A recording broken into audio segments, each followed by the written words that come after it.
ভারতের মেঘালয় রাজ্যের শিলংয়ে পাহাড় থেকে পড়ে হার্ট অ্যাটাকে কেন্দ্রীয় ছাত্রলীগের সাবেক সাধারণ সম্পাদক ও পিরোজপুর জেলা আওয়ামী লীগের সদস্য ইসহাক আলী খান পান্না মারা গেছেন।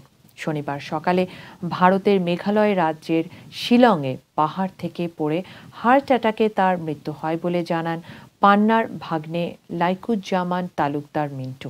পালিয়ে ভারতে প্রবেশের পর শুক্রবার মধ্যরাতে মেঘালয়ের শিলং পাহাড়ে ওঠার সময় তার মৃত্যু হয় বলে তথ্য পাওয়া গেছে।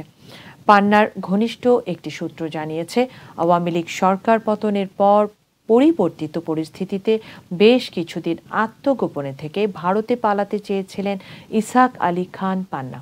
সীমান্ত পার হয়ে শুক্রবার রাত 12টায় মেঘালয়ের রাজধানী শিলংয়ের একটি পাহাড়ে ওঠেন তিনি।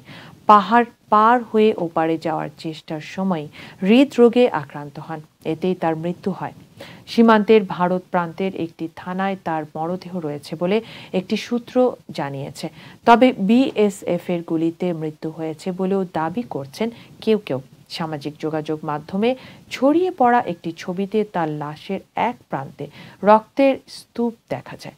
এছাড়া তার পায়ে রক্তের দাগ দেখা গেছে, তবে শরীরের দৃশ্যমান অংশে বুক, মুখ ও হাতে পায়ে গুলি বা আঘাতের চিহ্ন দেখা যায়নি।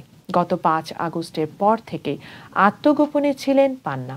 সেদিনই তার পিরোজপুর শহরের পাড়ের হাট সড়কের বাড়িতে ভাঙচুর ও আগুন দেওয়া হয়। 1994 সালের সম্মেলনে ছাত্রলীগের সাধারণ সম্পাদক নির্বাচিত হন পান্না। বেসরকারি একটি বীমা কোম্পানির চেয়ারম্যানেরও দায়িত্ব পালন করেন তিনি।